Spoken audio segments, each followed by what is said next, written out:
So I'm a cook. I love to cook all my own food. I love to bake, especially. But I often look to see how I can make a recipe healthier. A lot of people give me flack for that, but I say, "Do you want cookies or not?"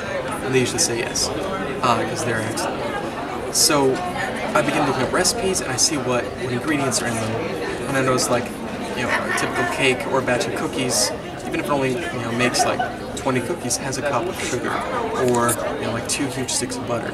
And I think, well, what can I substitute that won't hurt the cookie? I usually put in egg substitute, such as egg beaters for the eggs. It's less than half the calories in an egg. For the sugar, I usually use Truvia baking blend, which is 75% less calories with the same level of sweetness, because 1 cup of sugar equals 774 calories. And when you divide that amongst the servings, it's not exactly healthy. I'm not saying make dessert healthy, I'm saying make it healthier.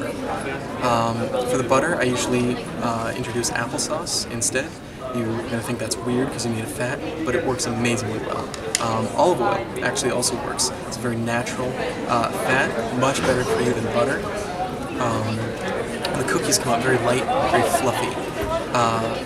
On top of that, I usually look for whole wheat flour blends instead of just pure white flour. And I find a whole wheat flour cookie is delicious. People always think, like, you can't make dessert healthy and you shouldn't even try. I say, you haven't had my double shot mocha drop chocolate cookies yet. I give them to people, I don't tell them what's in it.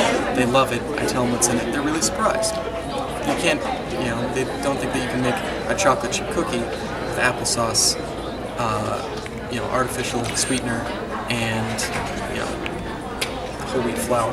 They don't think that's possible. And then they eat it, and they're really blown away. It imparts much better flavor than anything else. And I just think it's important once you start cooking and baking, you know what a recipe has in it.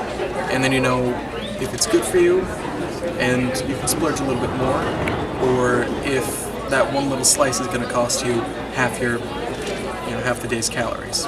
It's just really important. And just cooking unto itself, you can get so creative with it. I don't understand why people don't like it. They think it's cheaper to go out to a restaurant, but you don't know what you're eating.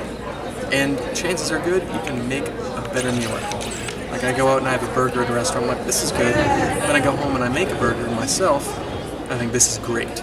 That's the difference. You know what went into it, there's pride in your food. When you eat it, you're like, I'm really glad I added the curry powder. You have that option. And I think that's important.